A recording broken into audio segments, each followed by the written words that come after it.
Hello. It's me. I'm back with an update for my first vlog. Can you believe that? It's been only 3 days and I read full of 60 pages. I'm such a sloth reader, honestly. Anyhow, welcome back. My name is Alex. Hope you stick around. So, my first vlog, and I started reading one of the books that I mentioned in my previous video, and that is a book called The Island by Ana Maria Matute.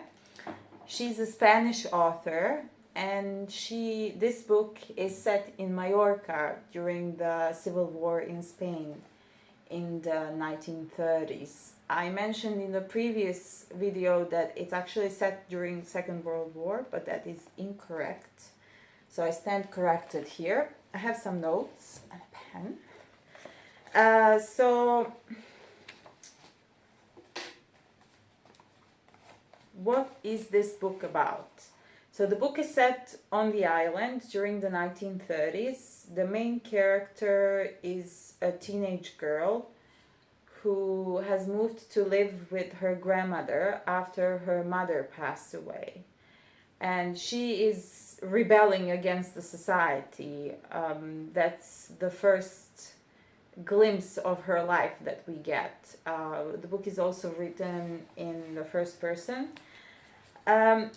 So other characters that appear there are more characters that appear, but the ones that I find the most important to the storyline is Mattia, the girl, Borja, her cousin, Chunky, the priest, and her grandmother, and Manuel.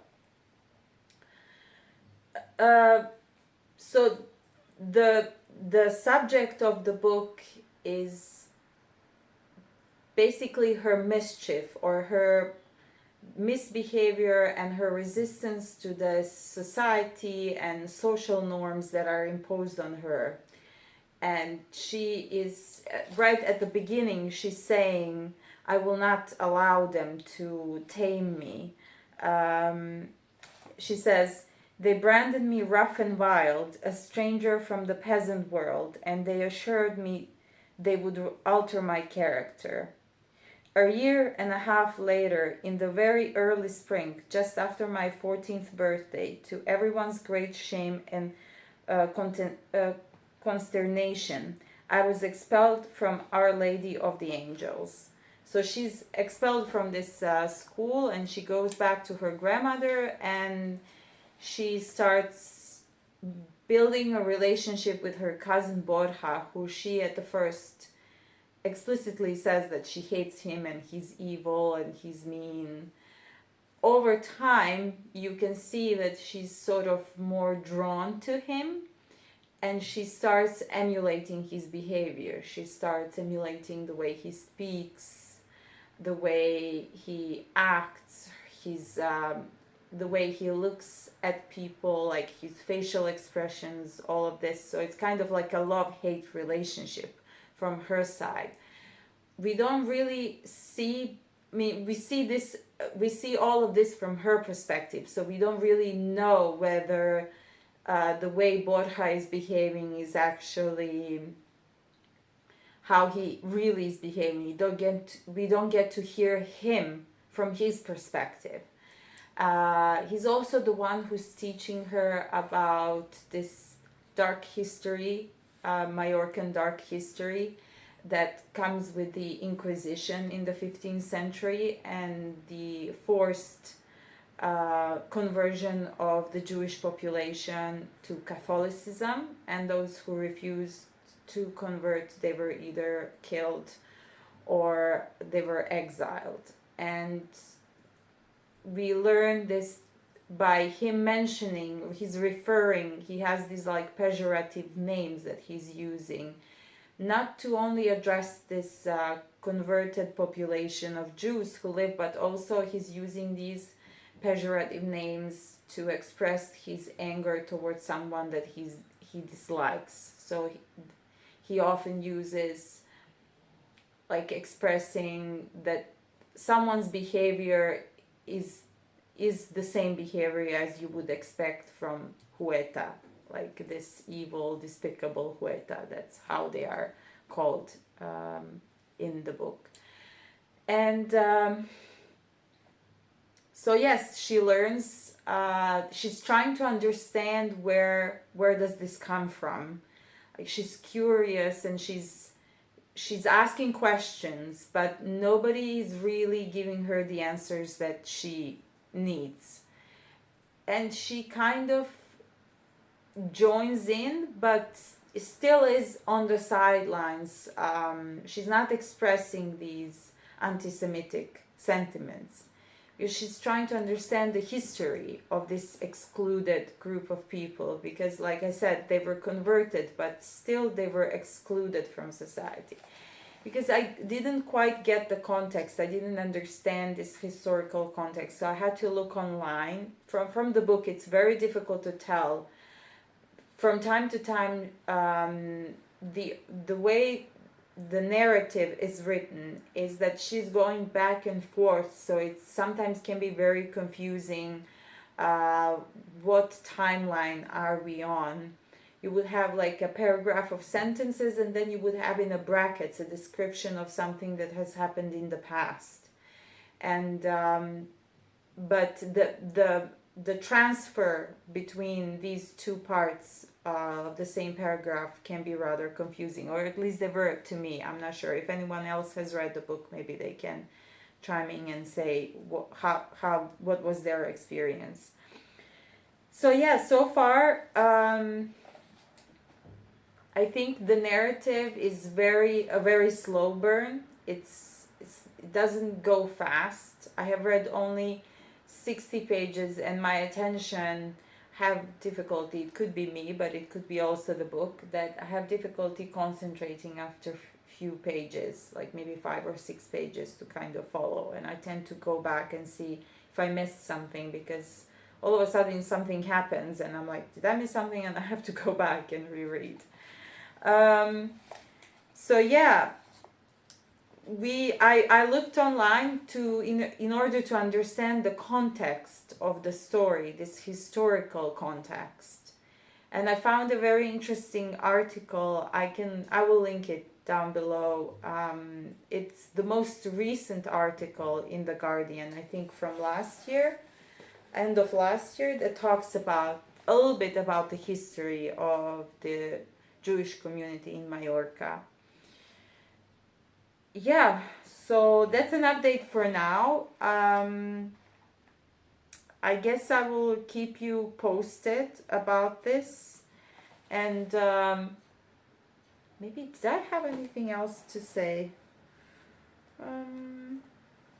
No, so far that's it. And I'm trying not to spoil the book. This is what I'm gonna say in this vlog right away. It's very difficult for me to tell what is a spoiler and what is not.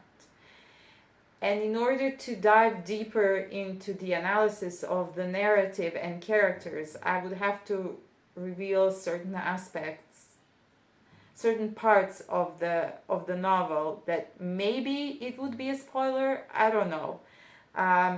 If this was not as in-depth as you would maybe like to hear, you can let me know in the comments. And then I will explore in my future reads more in depth, or maybe I can just give some kind of a warning and tell you that if it might be a spoiler, you can skip, I don't know, 1 minute. Yeah, so just let me know if this is something that matters to you and that I should maybe avoid details from the novel and try to kind of explain and dive as deeper as it is possible with this like vague references from the novel. Okay, I will update you when I finish this one, and then I guess when I start the next one.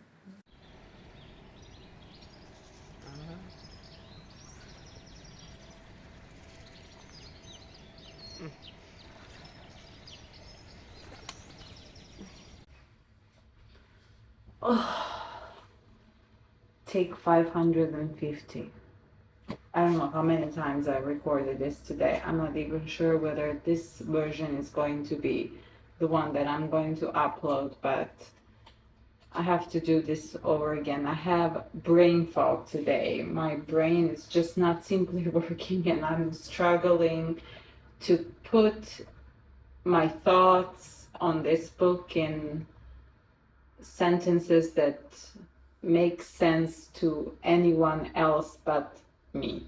So please bear with me. I hope this take is going to be the one. So The Island, I finished it. Slow pace, first thought. For me, first half of the book very slow. Second half a little bit picks up. Important topics that it addresses. Transition from adolescence to adulthood. The subject of intrafamilial relations, transgenerational trauma, hidden history, this disdain towards this transition that the main character is going through, and her absolute distress at the thought that she's going to be an adult soon. She has a lot of judgment in regards to the way adults behave, and for a good reason, because she sees through their lies, hypocrisy, double standards, especially in relation to her and her cousin.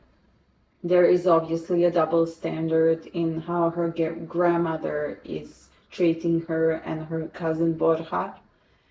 And we see her grandmother, who's very authoritarian, sort of holding the torch of patriarchy and trying to pass it on with her extra strict rules that are imposed on Mattia. Another important aspect of the book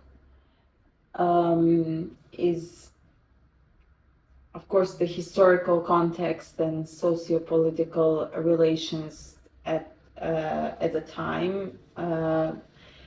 The civil war is raging, obviously, in Spain, but because this is set in Mallorca, the war is mentioned from time to time, but it is mentioned as something that is happening somewhere over there, even though both of the fathers, Mattia's father and Borja's father, are also in war, but we don't know which side they're fighting on.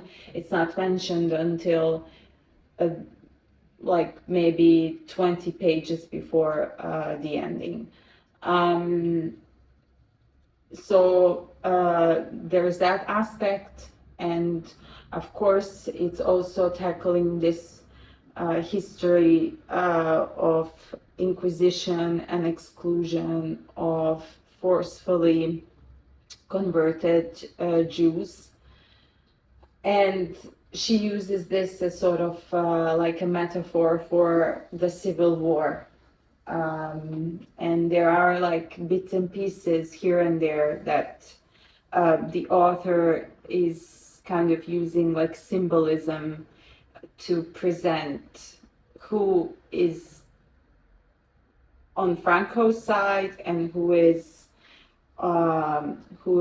on the side of the Catalan Republic, that is the communists or anti-fascists who are fighting the Franco's fascist army. I would like to address specifically the topic of the relationship between Mattia and her grandmother, and how her grandmother is caring for her. She's her only carer, and because her mother passed away and father is in war, and I'm thinking about the concept of care and how we are cared for, and who is our carer, because my PhD topic is on the subject of care. So the care that Mattia receives obviously is not the care that she needs, and this is very frequent. We can find this in many examples in our own surroundings, or in the books that we read, in the films that we watch, especially the films that are, or books that are dealing with topics similar to the one in this novel. So the care that she is given is not the care that she needs. And what do I mean by that? Of course, she provides food and shelter for her and education. But Mattia, like any other adolescent child, she needs more than that. She needs encouragement, acknowledgement, and not to be bashed all the time. Her grandmother is constantly nitpicking, like she's trying to find everything that is wrong with her that needs to be corrected, and she's reprimanding her all the time. She's not allowing her to exercise her freedom. There's no there's no point in trying to negotiate your position. The decisions have been made already, and you just have to follow whatever she has decided for her. So one quote that I will read now, it's a little bit long, but here she says, one of the most humiliating things about that time, I remember, was my grandmother's fixation on my appearance, her obsession with the hypothetical beauty I must somehow and at all costs acquire. It is the only thing of any use to a woman if she has no money. Beauty, then, was the only thing I could count on in life, and yet beauty remained for me both fictional and remote. As far as my grandmother was concerned, my looks left a lot to be desired. To start with, she considered me unacceptably tall and thin. My Aunt Amelia, she said, was no beauty, but she was rich, and she had married Uncle Alvaro, a wealthy and important man, apparently.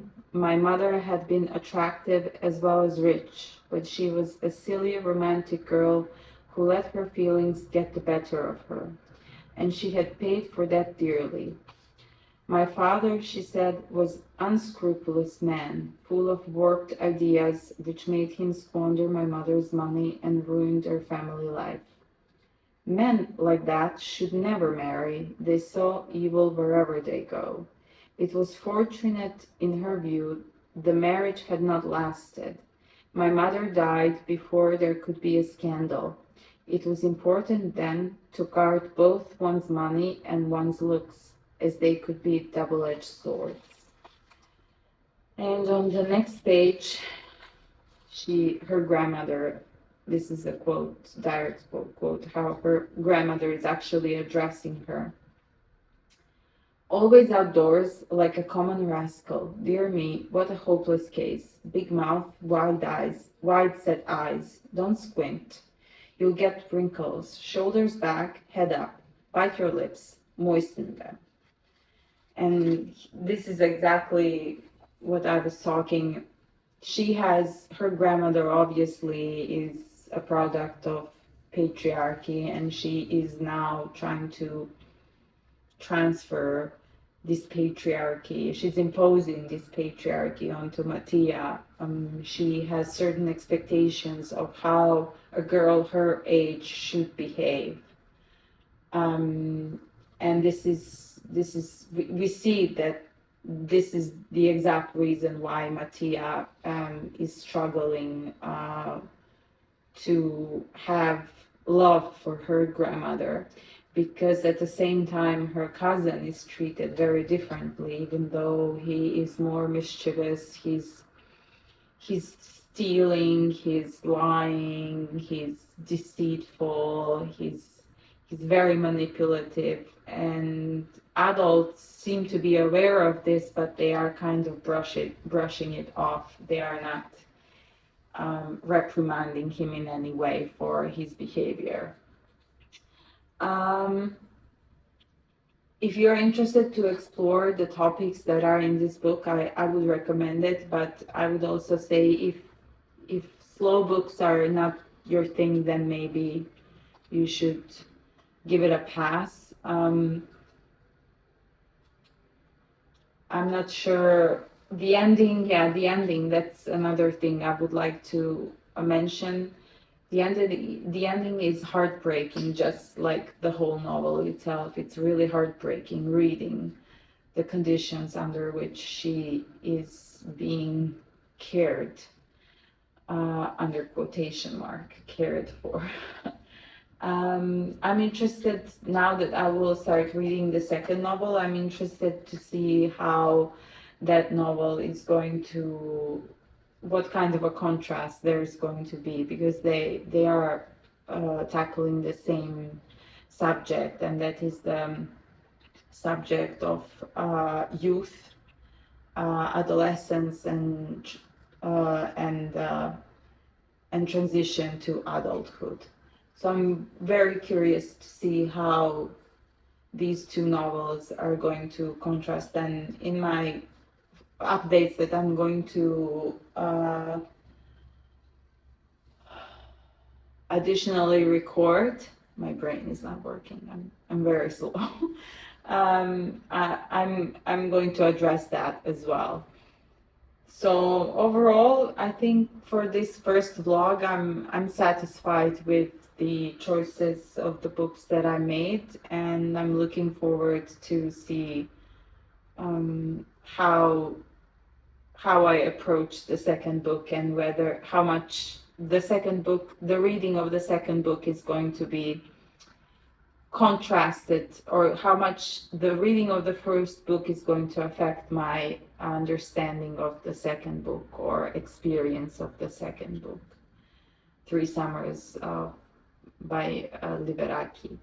So I'll get back to you about that, and I guess see you in another clip that's going to be attached right after this one.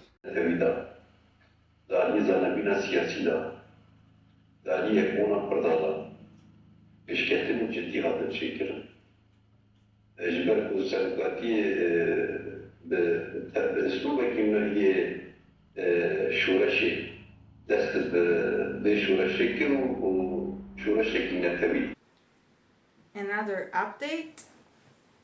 This time I'm a little bit late because I recorded myself about 10 days ago, and then 2 days after the recording I checked the audio and it sounded really bad, and I didn't have the time to record myself again. So here we are again now. This is the second attempt 10 days later, and I think it's actually a better option because I didn't have really the time to read anything. And I will just start now by saying that in my previous videos I didn't say who the translators are for each book, and I will mention that now. And for The Island, by Matute, translator is Laura Lonsdale, and for Liberaki's Three Summers, translator is Karen van Dyck. Before I get into the selected books for this particular vlog, I will talk about a conference that I attended last week. It was a week-long conference, different events. I will probably upload some of the videos from the conference either before or after this update, so you might have already seen or you will see something about it. Conference was dedicated to Rojava, and for those of you who don't know, Rojava is the part of Kurdistan that is within the borders of today's Syria. There were different panels throughout the week, like we had morning and later afternoon panels, so I was quite busy during the day. I bought 2 books at the conference. The first one is Worth Fighting For, Bringing the Rojava Revolution Home by Jenni, Keasden and Natalia Szarek or Szarek. Not sure whether she's Hungarian or Polish. If she's Hungarian, then it's Szarek, I think. What is this book about? It says, this is the story of 2 internationalist volunteers who followed in the footsteps of our friend and comrade Anna Campbell and became part of the Rojava Revolution. Anna left her home in England and traveled to northeast Syria, the Rojava region of Kurdistan, to join the women fighting for the YPG in the battle against the Islamic State. 1 year later, she was killed in the Turkish invasion of Afrin. Between us, we spent 3 years there, working alongside Kurdish revolutionaries and other internationalists from around the world, and getting to know the movement that our dear friend decided was worth fighting for. Witnessing and taking part in a revolution in progress made us all the more determined to bring the lessons of the Kurdistan freedom movement home. This book is about some of those lessons, about what it means to struggle for freedom and to insist and hope even in the darkest of times. Through stories and reflections, we've tried to bring the revolution to life and translate some of the big ideas of the movement to our context. This is our love letter to revolution, an attempt to build a bridge between words and the call to arms. And the second book that I got, and this is something that I am interested to dive in specifically for my PhD, but also to expand my understanding and maybe ability to argue better on the subject of critique of state and the preference for state formations. The book is called Beyond State Power and Violence, and the author is Abdullah Öcalan. Foreword was written by Andrej Grubačić, and the translation,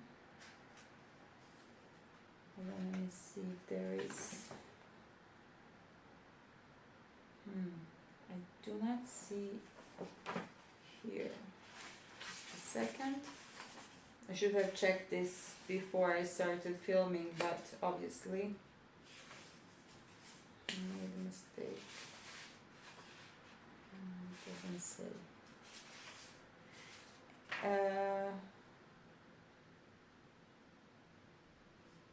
Well, it doesn't say. If I find it, I will definitely leave it in the description. But oh, here it is. Translation by Michael Schaffman and Havin Guneser. And it says, after the dissolution of the PKK, Kurdistan Workers' Party in 2002, fear and uncertainty about the future of the Kurdish freedom movement threatened to unravel the gains of decades of organizing an armed struggle. From his prison cell, Abdullah Öcalan intervened by penning his most influential work to date, Beyond State Power and Violence. with a stunning vision of a freedom movement centered on women's liberation, democracy, and ecology. Öcalan helped reinvigorate the Kurdish freedom movement by providing a revolutionary path forward with what is undoubtedly the furthest reaching definition of democracy the world has ever seen. Here, for the first time, is the highly anticipated English translation of this monumental work. And then it says by carefully analyzing the past and present of the Middle East, Öcalan evaluates concrete prospects of the Kurdish people and arrives with his central proposal: recreate the Kurdish freedom movement along the lines of a new paradigm based on the principles of democratic confederalism and democratic autonomy. His vision of a democratic ecological society has ushered in a new era for the Kurdish freedom movement while also offering a fresh and indispensable perspective on the global debate about a new socialism. Öcalan's calls for non-hierarchical forms of democratic social organization deserve the careful attention of anyone interested in constructive social thought or rebuilding society along feminist and ecological lines. And then there's like a short biography. Abdullah Öcalan actively led the Kurdish liberation struggle as the head of the PKK from its foundation in 1978 until his abduction on February 15, 1999. He is still regarded as a leading strategist and the most important political representative of the Kurdish freedom movement. Under isolation conditions at İmralı Island prison, Öcalan authored more than 10 books that revolutionized Kurdish politics. Several times he initiated unilateral ceasefires of the guerrilla and presented constructive proposals for a political solution to the Kurdish issue. For several years, Turkish state authorities led a dialogue with Öcalan. Ever since the government broke off the talks in April 2015, he has been held in total isolation at İmralı Island prison with no contact whatsoever with the outside world. Here's the book. So I guess if you are interested to hear my thoughts on this, I can definitely read and review it for one of the vlogs that I will be doing for this channel. But in case this is something that interests you, I can do that. But otherwise, very kind of niche and specific. Nonetheless, very important. More specifically because he's not an academic and he's a revolutionary and he has praxis of his theoretical concepts. So if that's something that would interest people on this channel, I'll be happy to do it. It's quite a doorstopper, you can see. I mean, it's around 600 pages, I think. Yeah, about that. So, I mean, it's okay, it's not that bad. And then I wanted to mention something else.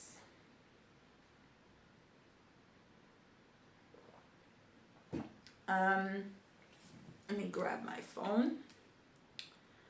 That is an application called Storygraph. I'm not sure whether any of you are familiar with it or whether you have profiles, but I actually downloaded it last year, but I didn't use it at all. And this year I said I'm going to track my reading a little bit better.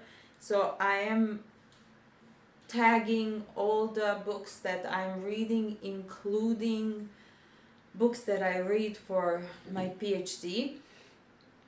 So if that's something that you want to follow, I will leave in the description my username and you can follow me there if that's an application that you use. I also mostly use it to kind of store books that I would like to read. So I have more books on my to read pile than I have on reading, on read or currently reading. I mean, after all, this is a sloth book club, so I'm a slow reader, as you will see. So I finished The Island, as you know, and I started reading 3 Summers. I have taken some notes just to guide me a little bit about regarding this review that I want to do. First, I want to say that this book is a lot lighter than the previous book. It deals with similar topics, however, there's none of this darkness and kind of gray. Like when I would, how can I put this? When I was reading The Island, if I were to compare these 2 books to the films that I watched a long time ago, The Island, I would compare it to Pan's Labyrinth, and 3 Summers, I would compare it to Mandolin of Captain Corelli, I believe it's called. Yeah, so like at this point, I'm at the stage, I read only the first part of the book, and there is no mention of war in the first part, so that's one of the common threads that both books have. So 3 Summers basically follows a story of one family, 3 daughters. The narrator is the youngest daughter, so it's Maria. Katharina is the youngest, and the 3rd sister is, what is her name? Oh, I forgot now. Katharina, Maria. Let me see. Infanta, I think it's the 3rd sister.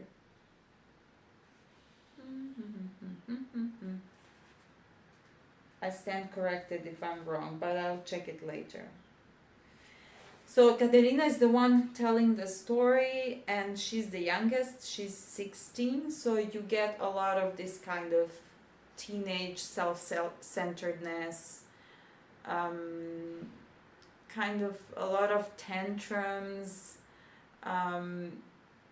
very kind of teenage behavior, but at the same time you have a lot of maturity, and the way she's telling the story, like you can see that she's telling the story from a perspective that is distanced from the moment when the story is happening.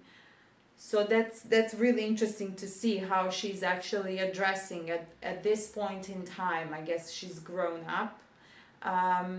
She's saying, I would not see this particular perspective, like I would not see this particular moment from the same perspective. So it's very interesting to see this kind of evolution of maturity, although it's just in brush strokes mentioned. We get familiar with the family dynamic. They live with their mother and the grandparent, that is the grandfather or the father of their mother. Father lives somewhere else on his own, and we soon learn that the parents are divorced. Considering when the book was published in 1946, I would say for Greek society at the time and just anywhere in Europe, it's quite progressive, and the tone of this kind of, the way Liberaki approaches these taboo topics, it's very kind of lightweight and breezy, but at the same time it can be a point that needs criticism, because we know that these kind of social norms are not lightweight and breezy. What I really like about currently is how it addresses important topics. I think this book is really good for teenagers to get familiar with certain topics that might be triggering or painful, or especially if you have experienced it yourself, because the book, trigger warning, talks about sexual assault. There is inherited trauma. There's like these kind of family secrets that are hidden away and that only certain family members know about them, and or housemaids in the house, they know about them, but nobody really speaks about it. And Katerina is on this journey of discovery of these secrets. She learns new things about the history of her family, but the way the history of the family is presented, even though it's painful, it's not something that it's not the only thing that is affecting the family. Like the sort of Liberaki is kind of balancing between the dark points in the history of the family versus like the happy moments, and which are also important. Not to say that I feel like she's doing a really good job in sort of balancing it out. If I were to compare this particular subject, the way it is addressed in Three Summers and the way it is addressed in Matute's Island, I would say Matute is presenting it in a way that is keeping the reader in this darkness of the secret, like how the secret is swallowing the family. You can see that it is eating it inside out. While here they are aware of these particular events, but they don't really dwell on them. They are kind of taking them at some kind of learning starting point. And I think that that's really interesting, the approach. So I guess from this perspective, I would say that Three Summers is a book that is working much better for me than The Island. Why do I feel that way? It could be also related to the time when I decided to read these books. I was thinking a lot about that. Sometimes it doesn't matter how good the book is, maybe it's not the right time for you to read it. And this has happened to me with Annie Ernaux.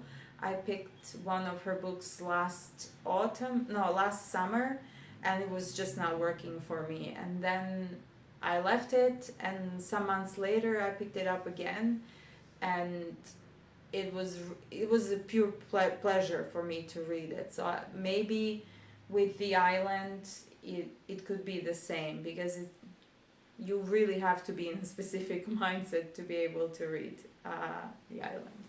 So I'm pointing to the book, even though you cannot see where the book is placed. So I'm pointing with my hand here, but I'll hold it. I still have to get used to this. I'm not very good at it, so please forgive me. What else did I want to mention?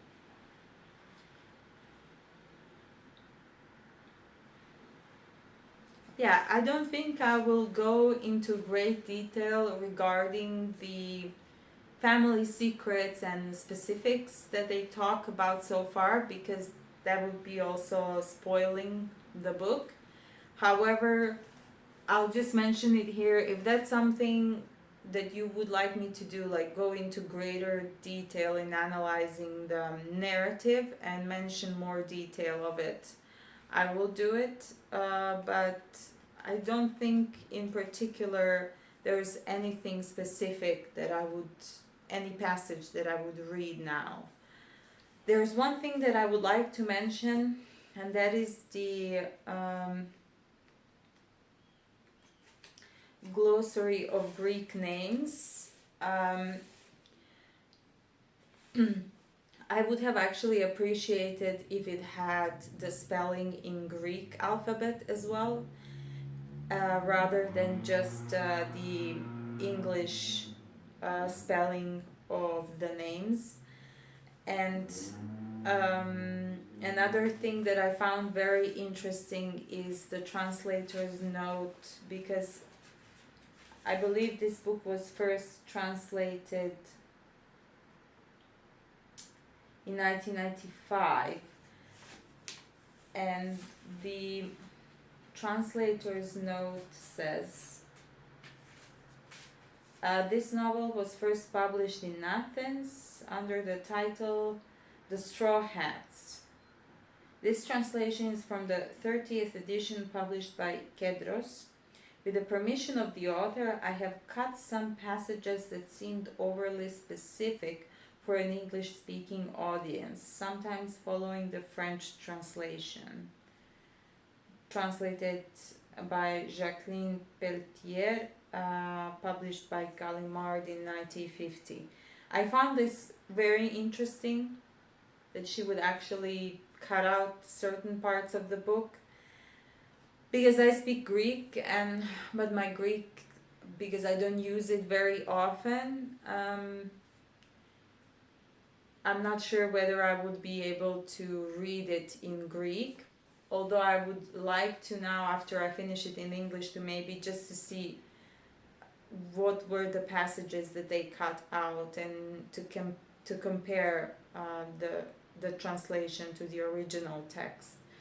Also, at some points, I found the translation rather clunky, but maybe that's just my personal feeling.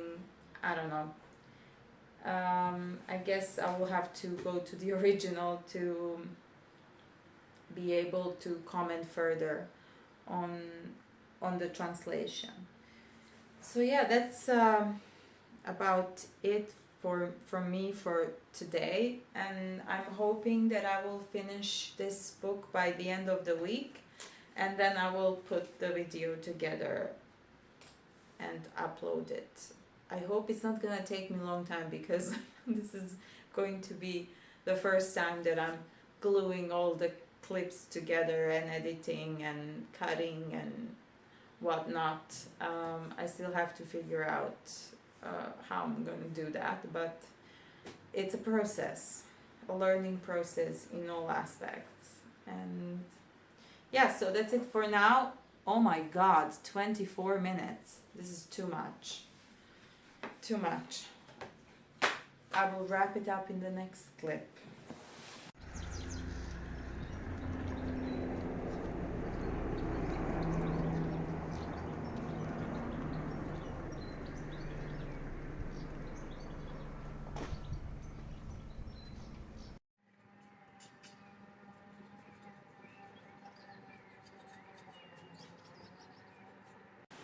Final update. This is going to be a very long video, so I will try to keep it short. I finished 3 summers. I enjoyed it a lot. What was striking for me regarding the topics in this book is that it was very relatable to the cultural context in my own country. Most particularly the relationship between mother and sons, relationship between women, different characters of women, and how certain subjects are addressed and how they're spoken about, what is the social narrative and context for them. In particular, what was funny but at the same time very relatable is how the pregnancy and birth is spoken about, how the characters present, most particularly the mother of the 3 sisters, when she's giving advice to her daughter about the coming birth. She's saying like, oh, you just, forget about it very fast. It's painful. It's very painful. It's excruciating, but you will forget about it immediately. And this is something that I've heard over and over again, not just reiterated by my own mother, but by many women that I've met. I also found it very interesting, the trope of the suffering Balkan mother, how Liberaki presents the mother as this sacrificial figure, and this is very present in Serbian society as well. And I think this could be like a trope that is present in all the in the Balkan region in general. Another aspect that I found very interesting is how mothers often justify the behavior of their sons. There is one paragraph that I found very interesting when Liberaki, when Katerina is talking about the relationship between her father, his brother, and her grandmother. And she says here, it didn't matter that the eldest was 48 and the other 40. They were still children. If you don't take them something to eat before work, they would go off hungry. And if you left the serving plate in front of them during lunch, they would eat until they got sick. She had to take care of their matters of heart as well, to smooth over things, especially when Agesilaos fell in love with married women and caused scandals. It was a good thing he hadn't married. She had gone through enough with Miltos's divorce. Anna was such a good woman and rich, but it was her fault too. She was so proud and stubborn. Most men deceive their wives. The only difference was that Miltos did so openly. That's what grandmother had told Anna when advising her. She even talked about her deceased husband who though an exceptional man, had cheated on her twice. Miltos too is an exceptional man, she said. Mother agreed, but still insisted on the divorce. She showed such courage, though she complains and moans over the slightest headache. What I find very interesting, and I've seen this many times, I've experienced it in my personal life and I've experienced it through friends, that when men do bad things, the mothers of those men will always find an excuse. And what I also felt in this particular paragraph is that if grandmother is saying like, you know, I've been through this, I've suffered this, hence you must suffer as well, you know. This is something that is the norm, that is expected. Women are expected to accept and put up with it. And it's 2024 and this is still very strong in the Balkans, especially if you go to smaller towns or villages. There it's even worse. And I found, I mean, this book was written in 1946, so it's very progressive in that sense, that Liberaki had actually courage to write about those things at the time. And I mean, Greek society is also very conservative. We can idolize, you know, the Greek summers, the coast, and so on, but Greek society overall is very conservative. And I find this book to be very spot on regarding those topics, and I would highly recommend it. In comparison to Matute's Island, I would say Three Summers was more relatable to me, particularly because of these subjects.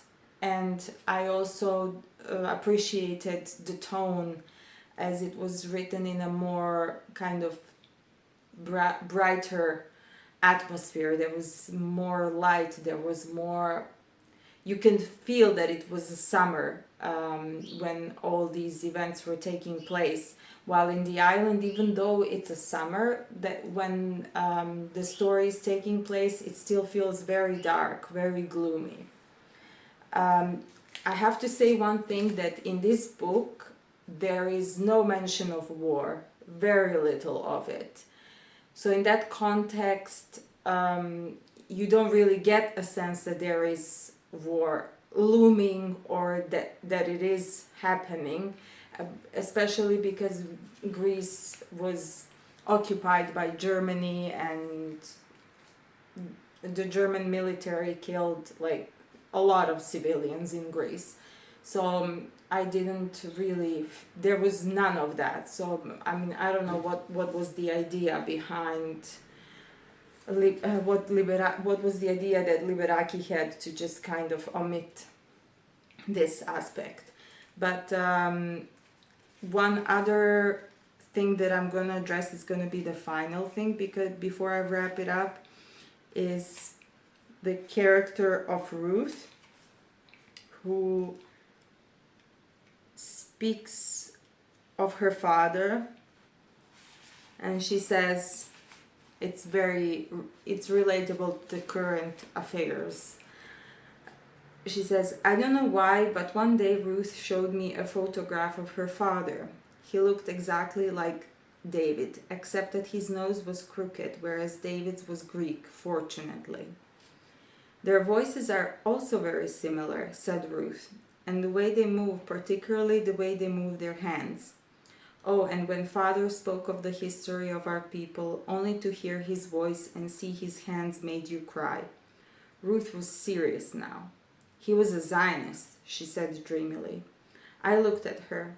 "That is, he believed that the Jews should all go to Palestine to found their nation and live there, to cultivate its soil and build it from nothing, stone by stone." Silence. "And he wanted to go himself to dig in Palestine with the young people, even though he was 60 then. He left the store he ran in England, but then he died. Life is strange." "I'm a Zionist too," said Ruth. The stamp catalog was still open in front of us.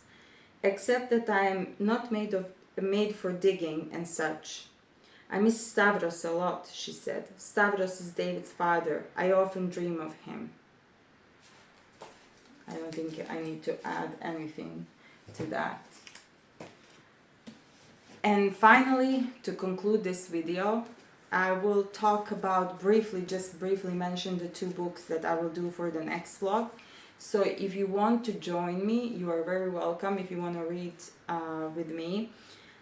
In the previous video, I mentioned Storygraph, so you can follow me there if that's something that you would like, and if you have a profile, that is. So the first book I will mention is The Life and Death of a Minke Whale in the Amazon, Dispatches from the Brazilian Rainforest. And I will just briefly read what it is about. In 2007, a 7-ton minke whale was found stranded on the banks of the Tapajos River, hundreds of miles into the Amazon rainforest. For days, environmentalists, journalists, and locals followed the lost whale, hoping but ultimately failing to guide her back to the ocean. 10 years later, journalist Fabio Zucker travels to the state of Pará, to the town known as the place where the whale appeared, which developers are now eyeing for mining, timber, and soybean cultivation. In these essays, Zucker shares intimate stories of life in the rainforest and its surrounding cities during an age of raging wildfires, mass migration, populist politics, and increasing deforestation. So they're both non-fiction. This is the one book, and the second book is False Calm by Sonia Cristoff, and it says, "False Calm is the break work by Argentinian author Sonia Cristoff, writing against romantic portrayals of Patagonia. Cristoff returns home to chronicle the ghost towns left behind by the oil boom. As she crisscrosses the vast Patagonian plain, from coastal villages to the Andean foothills, Cristoff explores Patagonia's complicated legacy through the lost stories of its people and the desolate places they inhabit." So it's The Life and Death of a Minke Whale in the Amazon and False Calm. If you would like to read this with me, you're welcome to read along, or just watch the clip when it's out. I'm not sure when it's going to be out because I'm going to be very busy in the next couple of weeks. But hopefully maybe like in 3 weeks it will be up. For now, just thanks for joining, and I'll guess I see you in the next one.